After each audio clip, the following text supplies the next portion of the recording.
Hi, I am Miranda. I have written a report on why birds migrate south for the winter. I hope you enjoy what I wrote. Now, let us begin.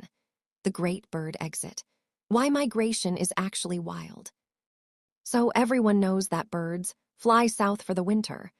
But if you actually look into the science, it's way more intense than just taking a vacation because it's getting chilly. It's basically a high-stakes survival mission involving quantum physics, internal GPS systems, and some pretty gross biological shape shifting. Here's the breakdown of why and how they actually do it. 1. It's not about the cold mostly.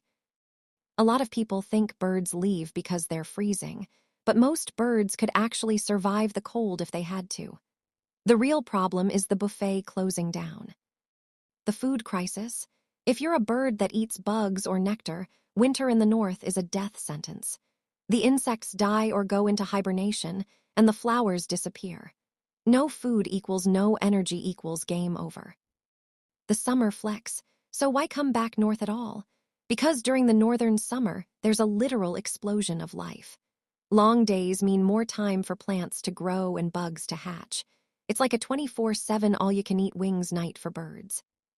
Space to breathe. If every bird stayed in the tropics all year, they'd be fighting constantly over nesting spots.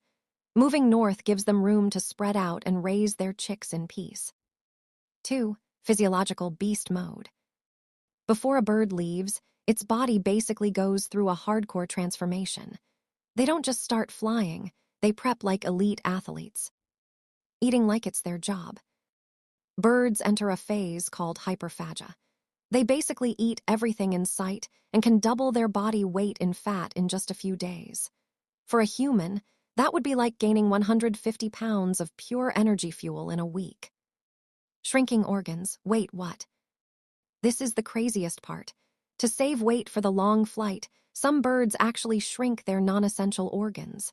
Their livers, kidneys, and guts get smaller because they won't be eating much during the trip anyway. Meanwhile, their heart and flight muscles get huge. It's literally biological optimization.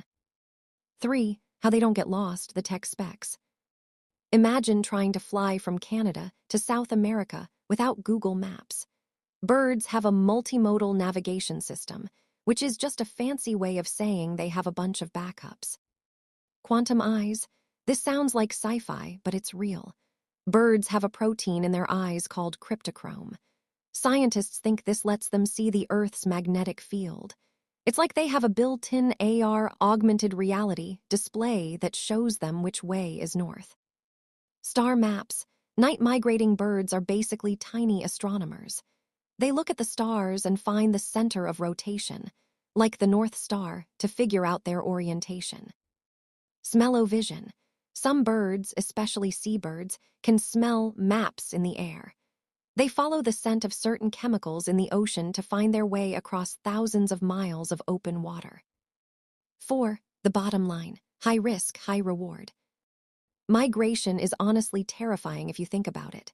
You're flying thousands of miles, dodging hawks, flying through storms, and trying not to hit skyscrapers. Fact. Why it's wild. Distance. Some birds fly 10,000 plus miles one way. Sleep. Some can sleep with half their brain while flying. Fuel. They burn through their fat stores so fast they're basically skin and bone when they arrive. Conclusion, birds aren't just flying south. They are biological masterpieces using quantum mechanics and extreme body modding to survive. Next time you see a tiny warbler in your backyard, give it some respect. That thing has probably seen more of the world than you have.